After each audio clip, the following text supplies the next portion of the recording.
Chaque mois, le programme est toujours le même pour ces célibataires. Pizza, potins et comédie romantique. Je mets quoi alors? Love Actually. Ouais. Bon, allez, ça va, Love Actually. Très bien, ok. Love Actually, histoire d'amour par excellence. C'est parti. 10 ans après sa sortie en DVD, fait toujours son petit effet.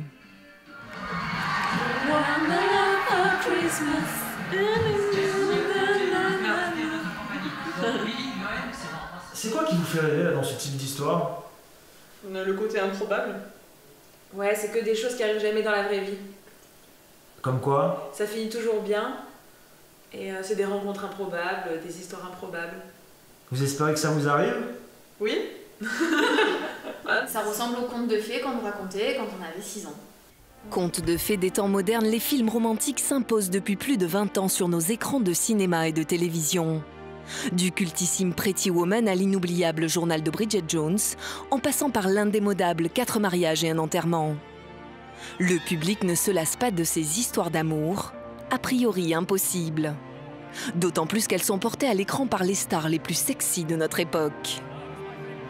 Il y a des comédies romantiques donc, qui, malgré les années, nous font toujours rêver, nous font toujours danser, nous font toujours rire, qui correspondent ou pas à une époque, mais peu importe, on les regarde, on les re-regarde.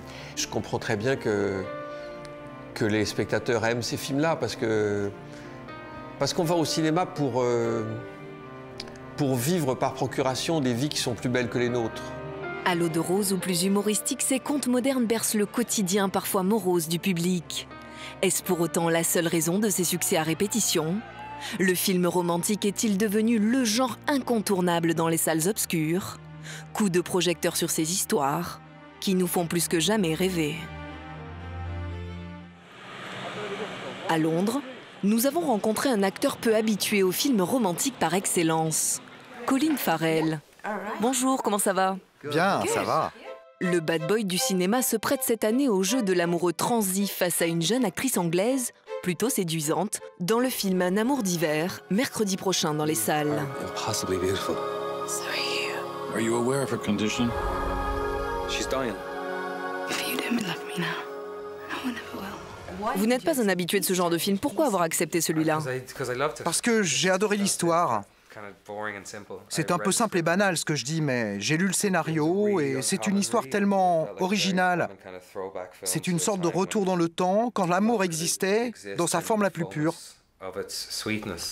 Un scénario 100% romantique, de quoi toucher le public en plein cœur.